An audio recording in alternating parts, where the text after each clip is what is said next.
اور وہ حالات کیا ہیں؟ ہر طرف جہالت کی حکمرانی ہے،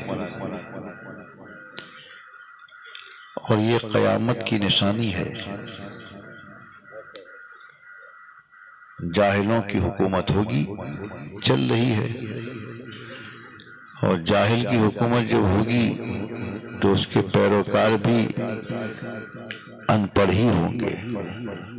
زیادہ تر ویسے ہی لوگ نظر آتے ہیں۔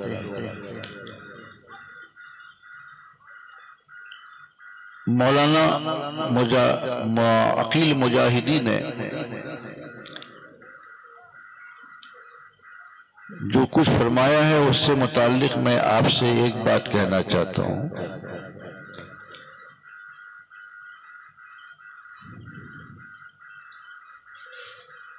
پچھلے سال رمضان شریف کے مہینے میں ایک معاملہ پیدا ہوا تھا چاند سے متعلق،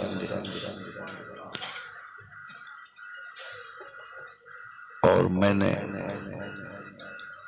فتاوی رضویہ کی روشنی میں، اعلیٰ حضرت کی کتاب کی روشنی میں فتویٰ دے دیا۔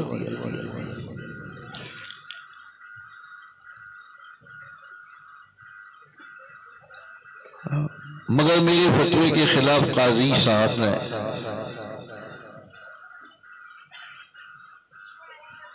کہا بھی اور لکھوایا بھی۔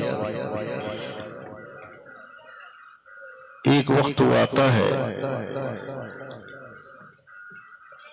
کہ ایک بہت بڑے مولانا تشریف لاتے ہیں، حالانکہ میں سنیوں کو کبھی چیلنج نہیں کرتا۔ اگر سنیوں سے کوئی غلطی ہو جائے تو ہم اس کی اصلاح کرتے ہیں، اس کو ننگا نہیں کرتے بلکہ اس کی عیب پوشی کرتے ہیں۔ ایک بڑے مولانا صاحب آئے، ان کے سامنے یہ مسئلہ رکھ دیا، وہ بڑے مولانا صاحب نے میرے بارے میں یہ کہہ دیا کہ وہ ان پڑھ ہے۔ ان کے الفاظ ہیں بے پڑھا لکھا۔ ہندوستان میں کسی کو جرأت نہیں کہ اس بڑے مولانا صاحب کے خلاف کچھ بول دے۔ آج بھی یہی پوزیشن ہے، لیکن میری تحریر گواہ ہے، میری آواز گواہ ہے، جو آج بھی یوٹیوب وغیرہ میں موجود ہے۔ میں نے اس بڑے مولانا صاحب کو کے بارے میں یہ کہہ دیا کہ ہو سکتا ہے کہ آپ کو حدیث بہت آتی ہو، لیکن فقہ سے آپ جاہل ہیں۔ مجھے کیا ان پڑھ کہتے ہیں، بے پڑھا لکھا کہتے ہیں، آپ ہی تو فقہ کے اعتبار سے بے پڑھے لکھے معلوم ہوتے ہیں۔ یہ میری جرأت تھی۔ پھر میں نے یہ بھی کہہ دیا کہ کل دن کے 10 بجے کٹک کی سرزمین پر اس پر بحث کر لیجئے۔ اگر اعلیٰ حضرت کی فتاوی کی روشنی میں، شریعت کی روشنی میں میرے فتوے کو آپ نے غلط ثابت کر دیا تو مجھے ماننے میں اور توبہ کرنے میں کوئی شرم نہیں معلوم ہوگی۔ زور سے بولو، ایک آواز ہو کے۔ لیکن کس کی ہمت ہے کہ وہ سامنے آ سکے؟ وہ بڑے مولانا بھی نہیں آئے، اور بڑے مولانا کے ساتھ ساتھ چھوٹے مولانا صاحب کا بھی میں نے ذکر کر دیا تھا، دونوں آ جاؤ۔ اگر دونوں میں سے کوئی نہیں آیا، حق کا سو کل بھی بلند تھا، آج بھی بلند ہے، انشاءاللہ تعالی بلند رہے گا۔ دنیا کی کوئی طاقت نہ جھکا سکی ہے اور نہ جھکا سکے گی۔ مگر میں نے اکثر دیکھا کہ ایسے لوگوں کو توبہ کی توفیق نہیں ملتی، غلطی پر غلطی کرتے جاتے ہیں مگر توبہ کی توفیق نہیں ملتی،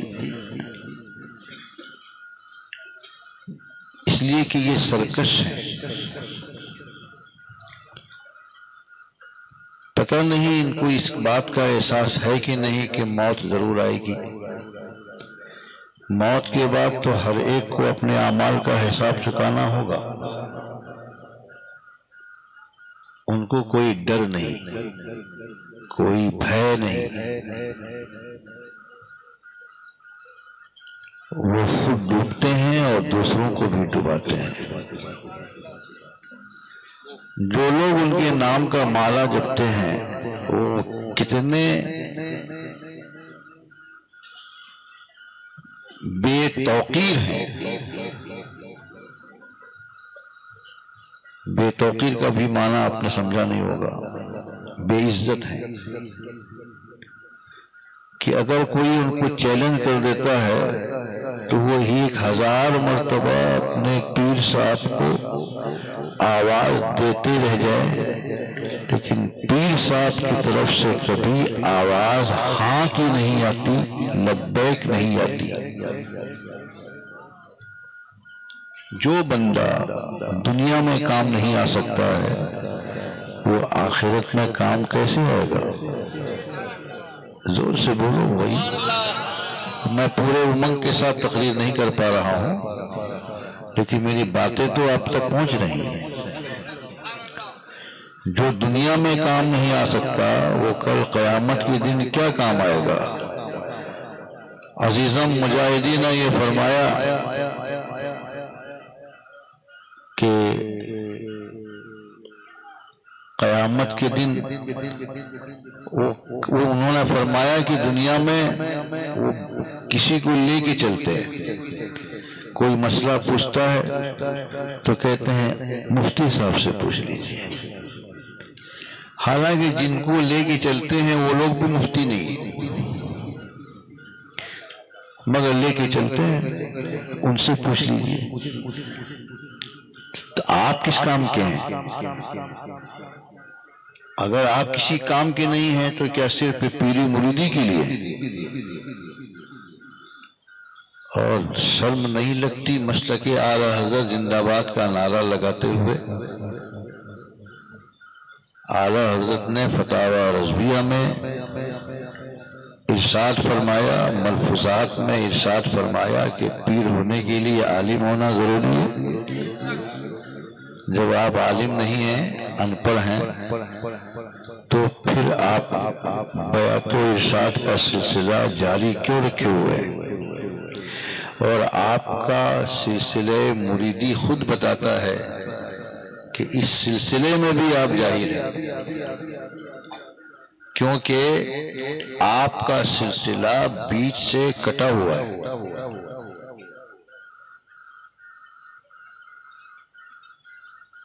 اور جس کا سلسلہ کٹا ہوا ہوگا اسے مرید ہونا جائز نہیں۔ یہ بہار شریعت کے پہلے حصے کے آخر میں بھی ہے، فتاوی رضویہ اور ملفوظات اعلی حضرت میں بھی ہے، مگر افسوس کہ جو لوگ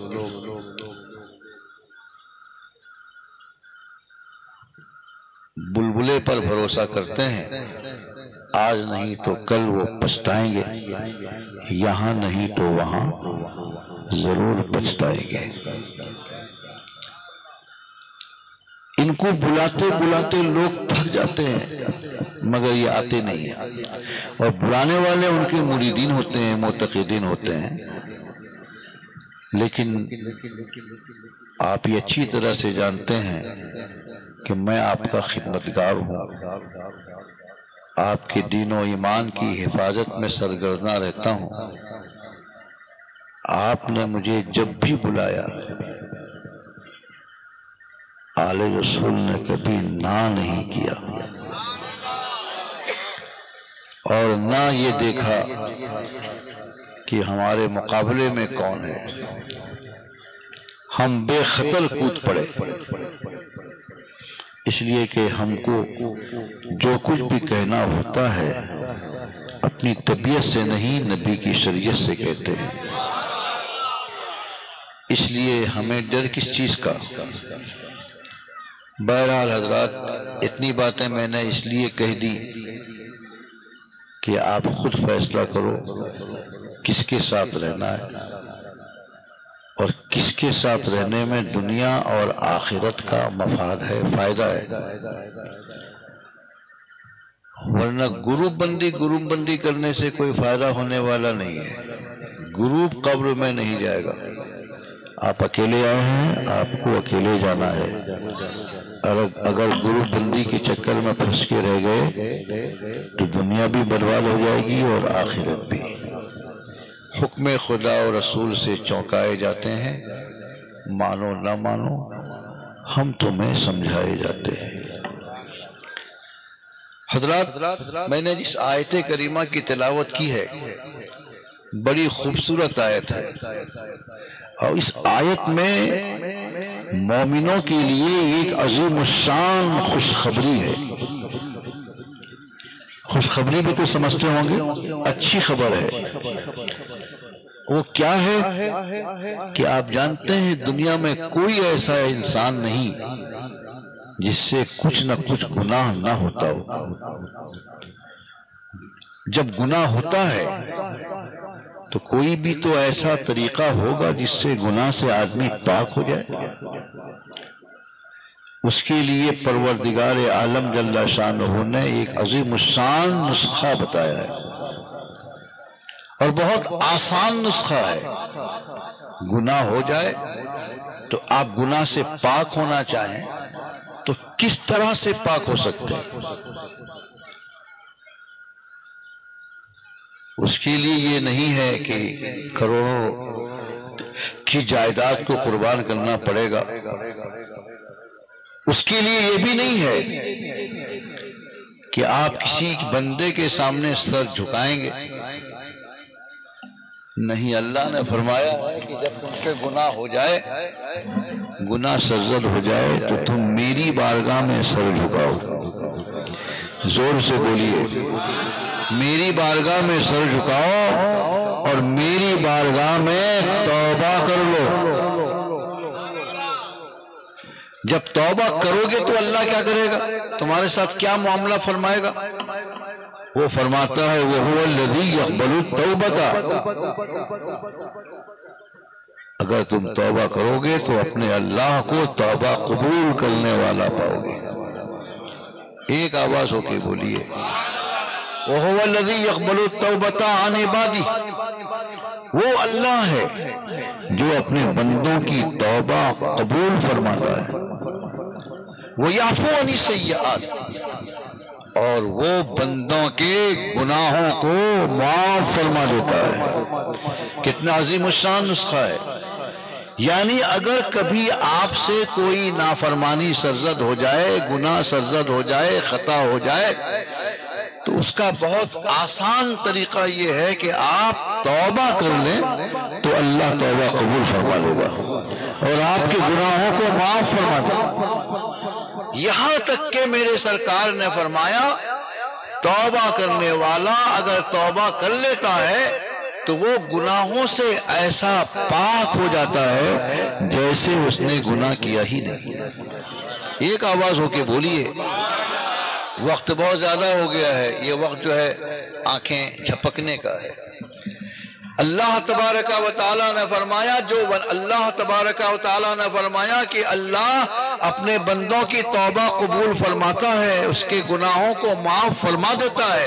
اور میرے رسول فرماتے ہیں کہ توبہ کرنے والا پاک اپنے گناہوں سے ایسے ہو جاتا ہے جیسے اس نے گناہ کیا ہی نہیں. اور دوسری حدیث پاک میں ہے کہ وہ اس طرح پاک ہو جاتا ہے جیسے آج وہ اپنی ماں کے پیٹ سے پیدا ہوا ہے. عظیم الشان نسخہ ہے کہ نہیں ہے؟ مرشدان طریقت جو پیران اعظام ہوتے ہیں، صحیح سلسلے سے متعلق ہوتے ہیں، وہ جو مرید کرتے ہیں وہ مریدی کیا چیز ہے. آج کے زمانے میں نہ کوئی پیر ہونے کے لائق ہے اور نہ کوئی مرید ہونے کے لائق ہے. آج کے زمانے میں صرف یہ ہے کہ بندوں سے توبہ کرواؤ اور ان کے ایمان کو مضبوط بناؤ. اسی کا نام ہے پیری مریدی. ذرا زور سے بولو میرے بھائیو. آپ نے محسوس نہیں کیا؟ ہم کسی اور کی بات نہیں کہتے. حضرت تاج الشریعہ کو آپ لوگوں نے دیکھا ہوگا، دیکھا ہے نا؟ اور بہت سے لوگ یہاں پر بھی ہو سکتا ہے کہ مرید ہوں. میں اپنی بات نہیں کہتا. تاج الشریعہ وہی پڑھاتے تھے مرید کو جو مفتی اعظم ہند پڑھایا کرتے تھے، بے لفظ ہی جیسے مفتی اعظم ہند اپنے مریدوں کو پڑھاتے تھے یہ بھی ویسے ہی پڑھاتے تھے۔ اس میں سے چند جملے آپ سن لیجئے۔ ہر گناہ خاص کر جھوٹ، بدی، غیبت اور بد مذہبوں کی صحبت سے بچتا رہوں گا، یہ الفاظ ہیں۔ میں نے بہت غور کیا، کبھی کبھی ذہن میں ایک زمانے میں بہت خلجان پیدا ہوا، پھر میں نے اپنے دل کو تسلی دی۔ جس وقت یہ پڑھایا جاتا ہے کہ ہر گناہ سے بچتا رہوں گا، وہ بندہ اس وقت داڑھی منڈائے رہتا ہے۔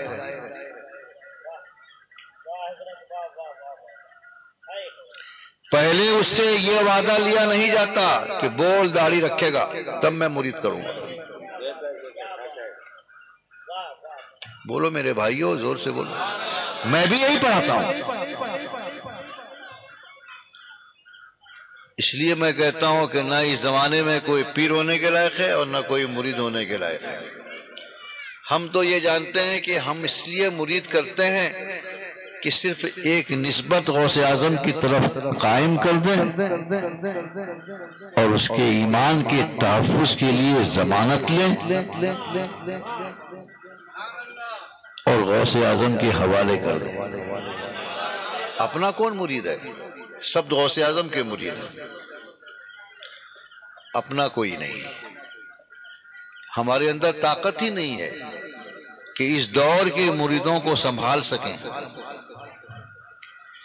اس لیے کہ جس وقت وہ وعدہ کرتا ہے اس وقت بھی وہ گناہگار رہتا ہے، اور وعدہ کرتے وقت میں دل میں آئندہ گناہ نہ کرنے کا پختہ ارادہ بھی نہیں رہتا، مگر وعدہ کرتا ہے اور وعدہ کروایا جاتا ہے۔ لیکن اگر بندہ اللہ کی بارگاہ میں سچے دل سے توبہ کر لے تو قسم خدا کی، میرا خدا اتنا بڑا مہربان ہے کہ وہ اس کے گناہوں کو معاف بھی کر دے گا، توبہ اس کی قبول بھی کر لے گا، اور پھر جب اپنی شان کریمی کا مظاہرہ فرمائے گا تو ایک آن میں اپنی بارگاہ کا ولی بنا لے گا۔ ایسی مثالیں کتابوں میں بھری پڑی ہیں۔ حضرات، مگر توبہ کی قبولیت کے لیے چند شرطیں ہیں۔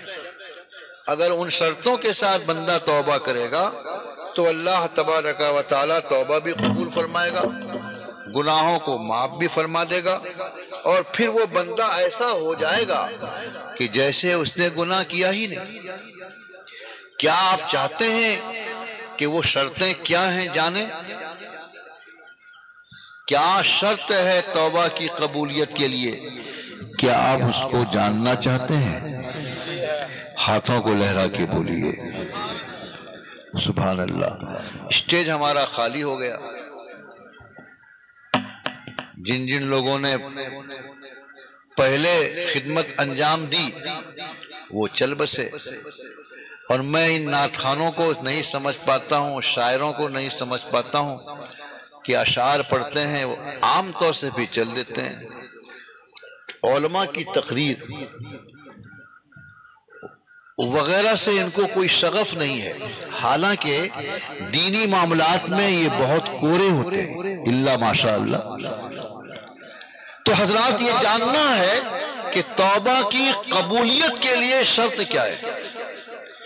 اگر اس بات کو آپ نے جان لیا اور پھر اپنی زندگی کے کسی بھی حصے میں انہی شرطوں کے ساتھ توبہ کر لی تو قسم خدا کی دنیا آخرت آپ کی چمک جائے گی، آج کا جلسہ کامیاب ہو جائے گا۔ توبہ کی سب سے پہلی شرط کیا ہے اس کو سن لیجئے۔ ایک بندے نے توبہ کی تھی، اس کا ذکر میں بھی کروں گا۔ ایک بندے نے معافی مانگی تھی، اس کا ذکر ابھی ہم کریں گے۔ مگر توبہ کی پہلی شرط کیا ہے؟ ندامت و شرمندگی کا احساس. نہیں سمجھے ہوں گے؟ سمجھے ہیں؟ ہاں یا نہ بولیں گے تو.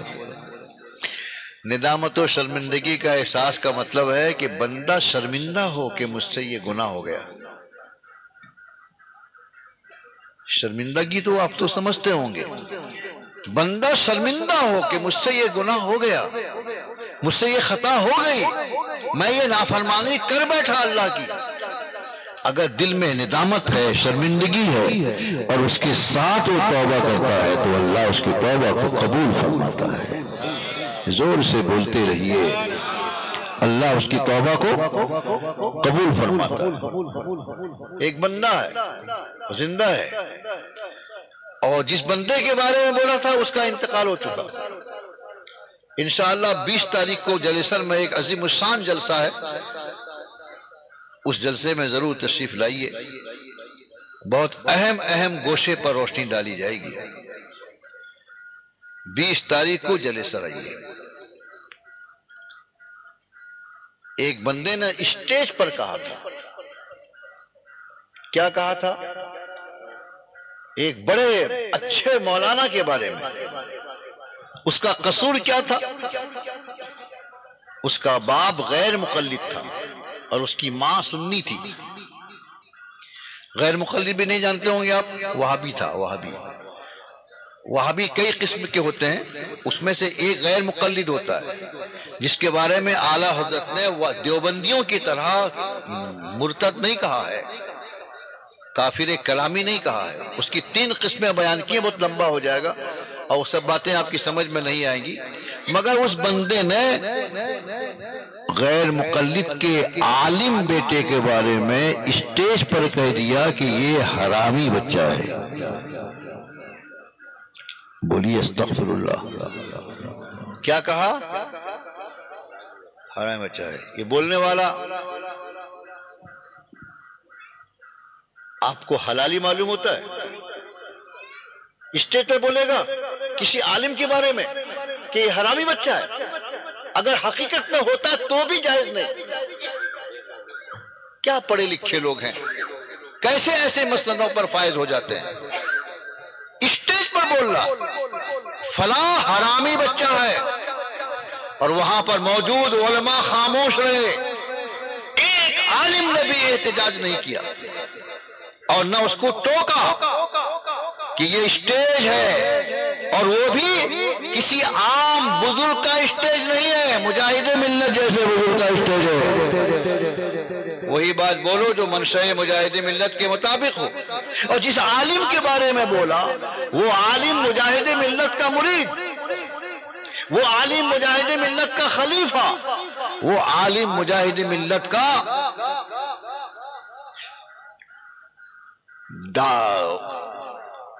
کہ شاگرد کا شاگرد، وہ عالم مجاہد ملت کے سب سے بڑے ادارے کا نائب مفتی مدرس. اس عالم کے بارے میں اسٹیج پہ کہا گیا کہ یہ حرامی بچہ ہے. کسی نے ٹوکا نہیں. لیکن الحمدللہ آپ کا یہ خادم آل رسول نے اس کی ناک میں دم کر دیا. آج بھی اس سے جواب نہیں بن سکا. آج بھی ہم جس دن چاہیں گے ان سوالوں کو اٹھا سکتے ہیں، اس کی گلی کی ہڈی بنا سکتے ہیں. بار بار پوچھا گیا کہ وہ حرامی بچہ کیسے ہے بتاؤ، نہیں بتا سکا. پیسوں کی بنیاد پر نہ جانے کہاں سے کیا کیا فتویٰ لے آیا. ہر ایک کو میں نے فتویٰ چیلنج کیا ہے، لیکن میرے چیلنج کو آج تک کسی نے قبول نہیں کیا. اور میں نے یہ ظاہر کر دیا کہ اگر کوئی حقیقت میں حرامی بچہ ہو تب بھی اگر اسٹیج پر اس کو حرامی بچہ کہا جائے تو وہ بندہ حق العبد میں گرفتار ہے، وہ جہنم کا سزاوار ہے.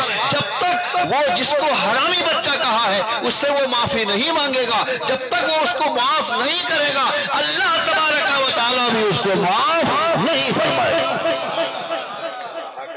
آل رسول اپنی طبیعت کی بات نہیں بول رہا ہے، شریعت کی بات. آپ کے اسی علاقے میں کوئی ایک جگہ ہے جہاں پر ہر سال جلسہ ہوتا ہے اور کچھ نہ کچھ اشارے کنائے کی زبان میں کیچڑیں اچھالی جاتی ہیں، اور کیچڑ اچھالنے والے وہ خود ہی کیچڑ میں پڑے ہوئے ہیں۔ اب میں عرض کرنا یہ چاہتا ہوں کہ اس بندے کو حکم دیا گیا کہ تم اس سے معافی مانگو۔ کس سے؟ جس کو تم نے حرامی بچہ کہا ہے۔ علماء نے حکم دیا، مفتی صاحبان نے حکم دیا، مگر اس سے پہلے آپ یہ مسئلہ جان لیجئے، اگر آپ نے کسی کو تکلیف پہنچائی ہے تو آپ کے لیے حکم دیا جائے گا کہ آپ نے جس مسلمان کو تکلیف پہنچائی ہے اس سے معافی مانگیے۔ خالی معافی مانگ لینے سے نہیں ہوگا، جب تک وہ معاف نہیں کرے گا آپ کی معافی نہیں ہوگی۔ یہ جملہ سمجھ لیجئے، یہ مسئلہ اچھی طرح جان لیجئے اور ایک آواز ہو کے بولیے سبحان اللہ۔ یہ مسئلہ اچھی طرح جان لیجئے، اگر آپ نے کسی کو تکلیف پہنچائی، ایذا دی، میں بہت آسان لفظوں میں بول رہا ہوں کیونکہ حدیثوں میں یہ آیا ہے کہ جس نے کسی مسلمان کو ایذا دی، تکلیف پہنچائی، اس نے رسول اللہ کو تکلیف پہنچائی، ایذا دی، اور جس نے رسول اللہ کو ایذا دی اس نے خدا کو ایذا دی۔ اور کسی مسلمان کو ایذا دینا، تکلیف دینا حرام ہے، حرام ہے، حرام ہے۔ اگر آپ نے ایذا دے دی ہے، تکلیف پہنچائی ہے، تو اس سے گلو خلاصی کیسے ہوگی؟ آپ اس سے معافی مانگیے، اور خالی معافی مانگنے سے نہیں ہوگا، وہ معاف کر دے گا تب آپ کی معافی ہوگی۔ زور سے بولیے۔ حکم دیا علماء نے، مفتیان کرام نے، جا کے معافی مانگو۔ یہ کیا کیا؟ اتنا بڑا راجہ، مہاراجہ، اتنا بڑا نواب کہ اس نے ایک رقعہ لکھا کہ میں آپ سے معذرت چاہتا ہوں، میں آپ سے معافی مانگتا ہوں۔ رقعہ لکھ کے ایک آدمی کو دے دیا کہ فلاں آدمی کو لے کے پہنچا دو۔ وہ فلاں آدمی کے پاس پہنچا جس کو اس نے حرامی بچہ کہا تھا۔ وہاں جب پہنچا تو انہوں نے کہا کہ تم کیوں اس کو لے کے آئے ہو؟ جس نے مجھے ایذا دی ہے، تکلیف دی ہے، وہ کہاں ہے؟ جاؤ یہاں سے۔ انہوں نے بھگا دیا۔ آج وہ کہتا ہے کہ میں نے معافی مانگ لی ہے، میں نے توبہ کر لی ہے، لیکن وہ اتنا جاہل ہے کہ وہ یہ نہیں جانتا کہ جس کو تکلیف دی ہے جب تک وہ معاف نہیں کرے گا تب تک تیری معافی نہیں ہوگی۔ زور سے بولیے، ابھی بھی وقت ہے، جا اس کی قبر پہ جا کے معافی مانگ۔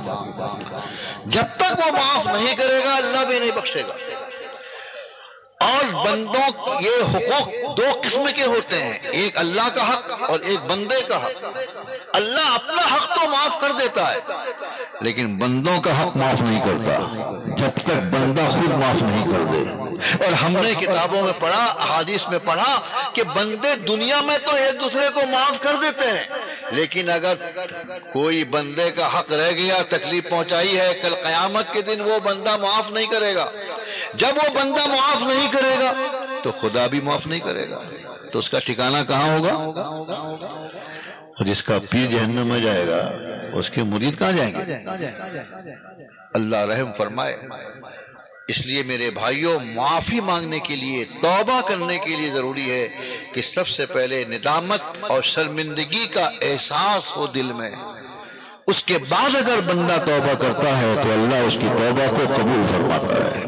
ایک آواز ہو کے بولیے سبحان اللہ۔ جلدی جلدی کہہ دوں، دوسری شرط کیا ہے؟ دوسری شرط یہ ہے کہ آئندہ گناہ نہ کرنے کا دل میں پختہ ارادہ رکھے، تب جا کے اس کی توبہ قبول ہوگی۔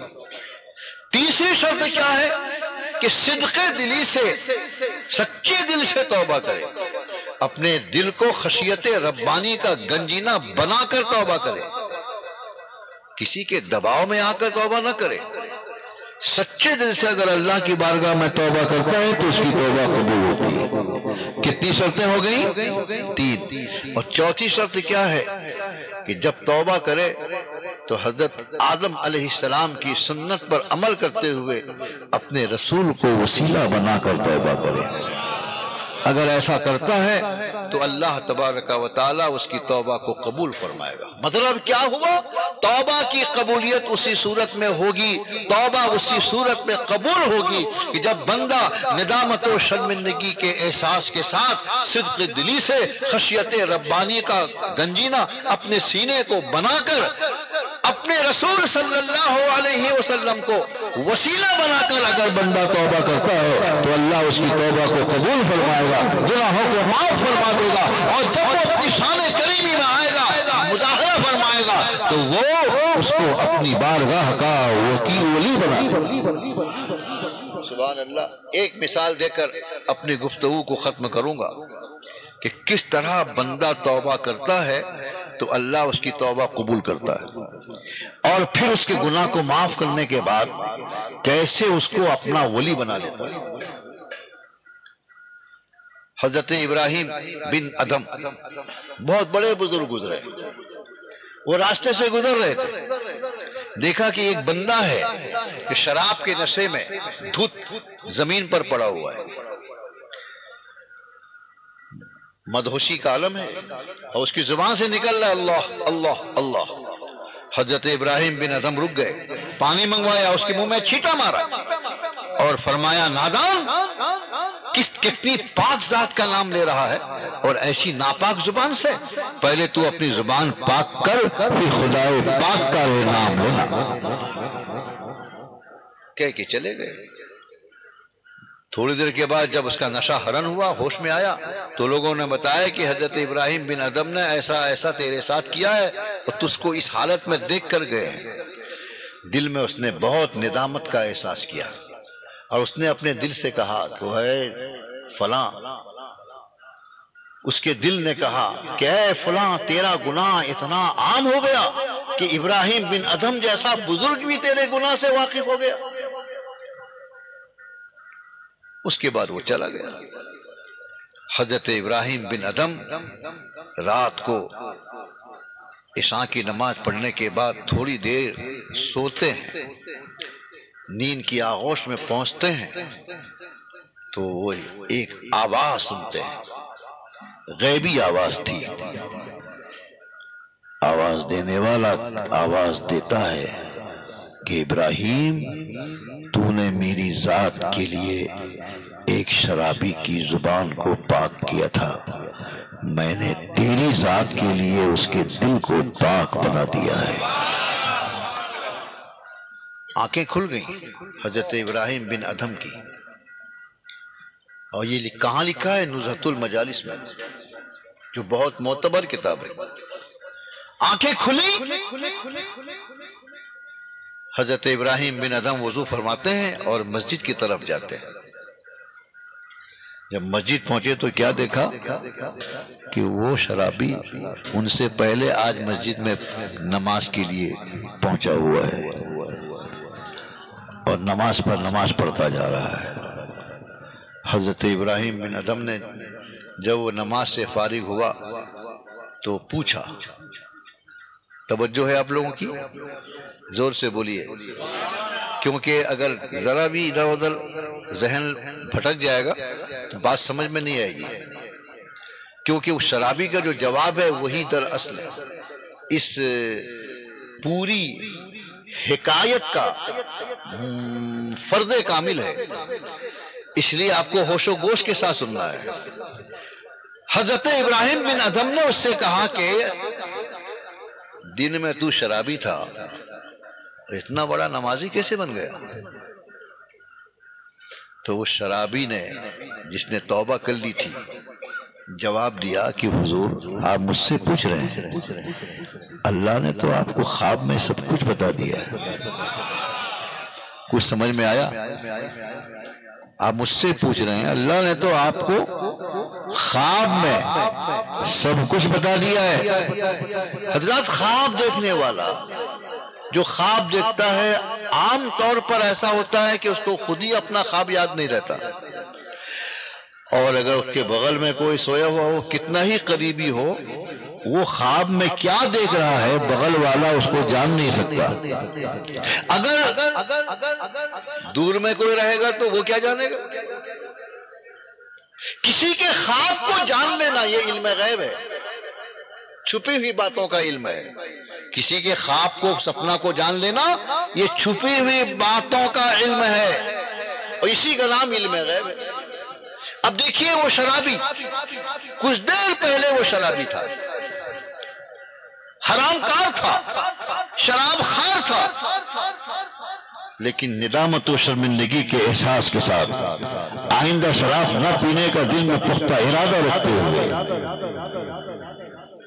اپنے رسول صلی اللہ علیہ وسلم کو وسیلہ بنا کر جب وہ توبہ کرتا ہے تو اللہ اس کی توبہ کو قبول فرماتا ہے، اس کے گناہوں کو معاف فرما دیتا ہے، اور پھر اپنی بارگاہ کا ایسا ولی بنا لیتا ہے کہ حضرت ابراہیم بن ادھم اپنے خوابگاہ میں کیا خواب دیکھ رہے ہیں اس کو اس کی خبر ہو جاتی ہے. تو پتہ کیا چلا؟ اگر ندامت و شرمندگی کے احساس کے ساتھ، صدق دلی سے، خشیت الہی کے ساتھ، آئندہ گناہ نہ کرنے کا دل میں پختہ ارادہ رکھتے ہوئے اپنے رسول کو وسیلہ بنا کر جو بندہ توبہ کرتا ہے اللہ اس کی توبہ کو بھی قبول فرماتا ہے، گناہوں کو معاف بھی کر دیتا ہے، اور پھر جب وہ اپنی شان کریمی کا مظاہرہ کرتا ہے تو ایک آن میں اس کو اپنی بارگاہ کا ولی بنا دیتا ہے. اللہ تبارک و تعالی ہم سب لوگوں کو توبہ کی توفیق عطا فرمائے. بول رہا ہوں اللہ تبارک و تعالی ہم سب کو توبہ کی توفیق عطا فرمائے اور گناہوں سے بچائے. آج کے زمانے میں گناہوں کے ساز و سامان زیادہ ہیں، گناہ بھی زیادہ ہو رہے ہیں. اپنے آپ کو گناہوں سے بچائیے اور نیک بنیے، نیک خو بنیے، نیک گر بنیے، اور صحیح عالموں سے رابطہ مضبوط بنائیے تاکہ آپ کو کوئی بہکا نہیں سکے. یہ جو جلسہ ہو رہا ہے اس جلسے کا نام ہے فیضان حق، پیغام حق کانفرنس. ایک نام، اس نام سے 19 سال، کتنے سال ہو گئے؟ کتنے سال ہو گئے اس کانفرنس؟ اچھا، پہلے شہید کربلا کانفرنس کے نام سے جلسہ ہوا کرتا تھا، اور اس میں پریشانی یہ ہوتی تھی کہ شہید کربلا کا مطلب ہوا کہ امام حسین کی شان میں تقریر کرو، تو اس لیے اس کا نام بدل دیا گیا. اب اس کا نام ہے پیغام حق کانفرنس. حق کے پیغام میں ساری چیزیں آ سکتی ہیں، یہاں تک کہ سیرت حسین بھی آ سکتی ہے. زور سے بولیے سبحان اللہ. تو پیغام حق کانفرنس یہ اس نام سے تقریباً 3 سال سے کانفرنس ہو رہی ہے، اور یہاں کے جوانوں اور اس گاؤں کے باشندوں نے اپنا ارادہ مضبوط بنا لیا ہے کہ یہ کانفرنس جیسے 3 سال سے ہو رہی ہے آئندہ بھی یہ کانفرنس ہوتی رہے گی. زور سے بولیے. یہ دل میں پختہ ارادہ کیا ہے. دعا ہے کہ اللہ تبارک و تعالی ان کے اس ارادے کو قبول فرمائے اور اس ارادے کو مضبوط بنائے اور اس ارادے کو پائے تکمیل تک پہنچائے. آئندہ سال بھی انشاءاللہ تعالی یہ کانفرنس ہوگی، مگر 1 سال پہلے آپ کو یہ دعوت دے دی جاتی ہے، آپ کو بتا دیا جاتا ہے کہ یہ کانفرنس آئندہ سال کب ہوگی. آئندہ سال مارچ کی 1 تاریخ کو انشاءاللہ تعالی یہ کانفرنس اسی مقام پر ہو یا کسی اور مقام پر، مگر دلپت پور میں منعقد ہوگی. اگر خوش ہو گئے ہیں تو پھر سبحان اللہ زور سے بولیے. اور یہ بھی ایک کوشش ہو رہی ہے کہ آئندہ سال 1 مارچ کو جو کانفرنس ہونے والی ہے، اس وقت دنیائے خطابت میں اپنا عظیم نام پیدا کرنے والا جس کا نام سنتے ہی لوگوں کے چہرے میں مسکراہٹ آ جاتی ہے، بشاشت آ جاتی ہے، اور وہ بندہ جو خطابت کی دنیا پہ حکمرانی کر رہا ہے، مرد کیا، میں نے عورتوں کو بھی سنتے ہوئے دیکھا کہ ان کی تقریر سننے میں ہمیں بہت مزہ آتا ہے، بڑا لطف آتا ہے۔ تقریباً اکثر موضوع پر ان کی تقریر یوٹیوب میں گھوم رہی ہے، بولنے کا انداز بھی بڑا نرالا ہے۔ انٹرنیٹ کی دنیا میں حکومت کا خطابت کی دنیا کا وہ راجہ مہاراجہ ہے جس کا نام ہے امین القادری۔ سبحان اللہ سبحان اللہ۔ اور وہ پورے ہندوستان میں نہیں، پوری دنیا میں دورہ کرتے ہیں، اور کوشش کی جائے گی، وعدہ تو ہم نہیں کر سکتے۔ ہمارے عزیز سید شرف رسول جو ہمارے بڑے فرزند ہیں، یہ ان کے خاص دوست ہیں، میں ان سے کچھ نہیں کہتا ہوں، یہی کہتے ہیں۔ عزیزم مولانا سید عرف رسول صاحب سے بھی ان کے گہرے تعلقات ہیں، میں اس لیے کچھ نہیں کہتا ہوں کہ وہ میرے خلیفہ ہیں، میں انہیں کچھ بولوں اور وہ کوئی عذر پیش کریں تو یہ میرے لیے بھی اچھا نہیں ہے، ان کے لیے بھی اچھا نہیں۔ مرشد خلافت کا مطلب یہ ہوتا ہے کہ وہ جو کہہ دے اس پر عمل کرو، اس لیے میں ان کو دعوت نہیں دیتا، ان لوگوں کے ذریعے سے دعوت دی جاتی ہے۔ ہم پوری کوشش کریں گے کہ امین القادری آئندہ سال آپ کے اس اجلاس میں ضرور تشریف لائیں، اور آپ لوگ یہ بھی جانتے ہیں کہ دلپت پور کے مسلمانوں کے، سنی مسلمانوں کے ساتھ ہمارے دلی کیا تعلقات ہیں۔ اس علاقے میں کتنے گاؤں بہک گئے، لیکن دلپت پور اپنی جگہ مضبوط کھڑا رہا اور آج بھی کھڑا ہے، اور کوئی طاقت اس کو اپنے سازش کی بنیاد پر ہٹا نہیں سکتا۔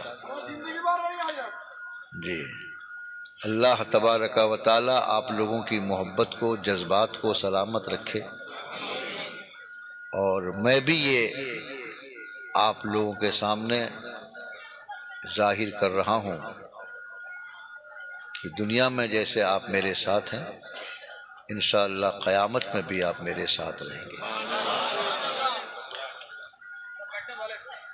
جی،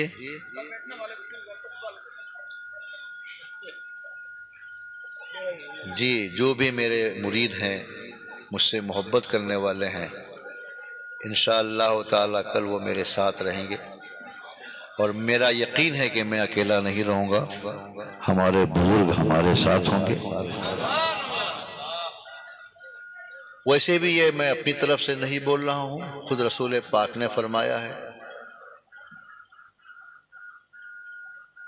حضور نے یہ فرمایا، بہت لمبا واقعہ ہے وہ، مگر صرف سرکار کی وہ الفاظ بیان کر رہا ہوں۔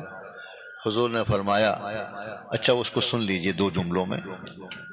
ایک شخص سرکار کی بارگاہ میں حاضر ہوا، اس نے کہا کہ یا رسول اللہ قیامت کب آئے گی؟ حضور نے فرمایا کہ تو نے قیامت کی کیا تیاری کی ہے؟ تو اس صحابی نے کہا یا رسول اللہ کوئی تیاری نہیں ہے، ایک ہی تیاری ہے، وہ یہ ہے کہ میں آپ سے محبت کرتا ہوں۔ تب ہمارے سرکار نے فرمایا المرء مع من احب، یعنی انسان، آدمی کل قیامت کے دن اسی کے ساتھ ہوگا جس کے ساتھ وہ محبت کرتا ہے۔ ہمیں غوث سے محبت ہے، مجاہد ملت سے محبت ہے، امام محمد رضا سے محبت ہے، سید دیوان شاہ دریا سے محبت ہے، ہم ان کے ساتھ رہیں گے۔ آپ کو مجھ سے محبت ہے، آپ میرے ساتھ رہیں گے۔ اللہ کرے کہ ہمیں یہ توفیق ملے اور میں اپنے اس عہد کو پورا کر سکوں، مگر اس کی ایک شرط ہے کہ آپ ہمیشہ اہل سنت و جماعت پر قائم رہیں، سننے سے کبھی پیچھے نہ ہٹیں۔ اگر ایمان عقیدہ سلامت ہے تو ہر بزرگ ہمارا ہے۔ حضرات، اللہ تبارک و تعالی فرماتا ہے وَهُوَ الَّذِي يَقْبَلُ التَّوْبَةَ عَنْ عِبَادِهِ وَيَعْفُو عَنِ السَّيِّئَاتِ، وہ اللہ ہے جو اپنے بندوں کی توبہ قبول فرماتا ہے، گناہوں کو معاف فرما دیتا ہے۔ نبی کریم نے فرمایا التائب من الذنب کمن لا ذنب لہ، سچے دل سے توبہ کرنے والا وہ گناہوں سے ایسا پاک ہو جاتا ہے جیسے اس نے گناہ کیا ہی نہیں۔ اس لیے آج گناہوں کے سامان زیادہ ہیں، گناہ بھی زیادہ ہو رہے ہیں۔ بہترین نسخہ ہے کہ ہم اپنے گناہوں سے توبہ کریں۔ ہو سکتا ہے کہ ہمارے اس بیچ میں کوئی ایسا بندہ ہو جو نیک ہو، اللہ کا ولی ہو، اور بارگاہ الہی میں اس کی توبہ برابر قبول ہوتی ہو۔ اس کی توبہ قبول ہوگی تو اس کے صدقے میں ہم لوگوں کی توبہ بھی قبول ہو جائے گی۔ اس لیے آئیے اس محفل پاک میں جو مرد ہیں وہ بھی، اور جو عورتیں بیٹھی ہوئی ہیں وہ بھی آہستہ آہستہ میں جو پڑھاتا ہوں اس کو پڑھیں اور توبہ و استغفار کریں۔ پڑھیں استغفر اللہ ربی من کلی ذنب و اتوب الیہ، میں توبہ کرتا ہوں سارے گناہوں سے، کفر ہوں یا شرک خفی ہوں یا جلی، چھوٹے ہوں یا بڑے، جان کر کیا ہو یا بغیر جانے، ظاہر میں کیا ہو یا چھپا کر۔ الہی سب سے توبہ کرتا ہوں، اپنے حبیب کے صدقے ہماری توبہ کو قبول فرما، گناہوں سے بچا، نیکیوں کی توفیق دے۔ اشہد ان لا الہ الا اللہ وحدہ لا شریک لہ واشہد ان محمدا عبدہ ورسولہ، میں گواہی دیتا ہوں اللہ کے سوا کوئی معبود نہیں، وہ اکیلا ہے، اس کا کوئی شریک نہیں، اور میں گواہی دیتا ہوں کہ حضرت محمد مصطفیٰ صلی اللہ تعالی علیہ وسلم اللہ کے نیک بندے اور اس کے سچے رسول ہیں۔ وما علینا الا البلاغ۔ اور کیا، اور کوئی پروگرام آگے بڑھانا ہے کیا؟ ہو گیا؟ اب آپ لوگ کھڑے ہو جائیں، بارگاہ رسالت میں سلام۔